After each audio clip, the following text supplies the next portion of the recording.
মাননীয় সদস্য জনাব মোহাম্মদ হামিদুল হক খন্দকার, কুড়িগ্রাম 2। 1 মিনিট। মাননীয় স্পিকার, আপনাকে ধন্যবাদ।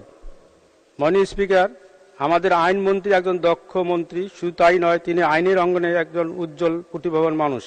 বাংলাদেশের আইন ব্যবস্থাকে স্বচ্ছ এবং মানুষের বিচার প্রাপ্তি সহজ করার জন্য তিনি আপ্রাণ চেষ্টা করেছেন। এ ব্যাপারে আমার কোনো সন্দেহ নাই, কিন্তু আমরা কুড়িগ্রাম জেলার ক্ষেত্রে অনেকটা পিছিয়ে। মাননীয় স্পিকার, আপনি রংপুর থেকে নির্বাচিত সংসদ সদস্য। আপনি জানেন রংপুরে তথা উত্তরবঙ্গে এখন মঙ্গা নাই, তবে দারিদ্রতা আছে, আর সেখানে দারিদ্রতা বেশির জন্য অপরাধ প্রবণতাও বেশি হয়ে থাকে, মামলা মোকদ্দমাও বেশি হয়ে থাকে। আমার কুড়িগ্রাম এমন একটি জেলা যেখানে মামলার জট দিন দিন বেড়ে চলছে। আমি জানি মাননীয় মন্ত্রী মামলার জট কমানোর জন্য আপ্রাণ চেষ্টা করেছেন, কিন্তু এক্ষেত্রে আমার কুড়িগ্রাম অনেক পিছিয়ে।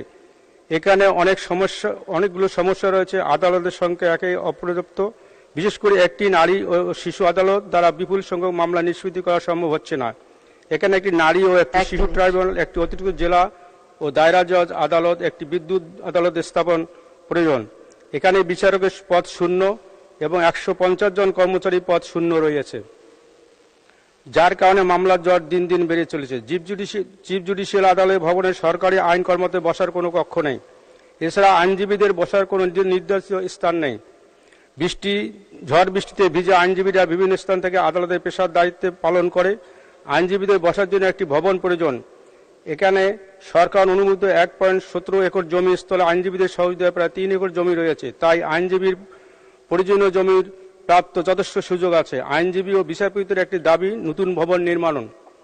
এখানে শূন্য পদে প্রয়োজনীয় জনবল নিয়োগ এবং একটি বহুতলা নির্মাণ করলে অনেক সমস্যার সমাধান হবে।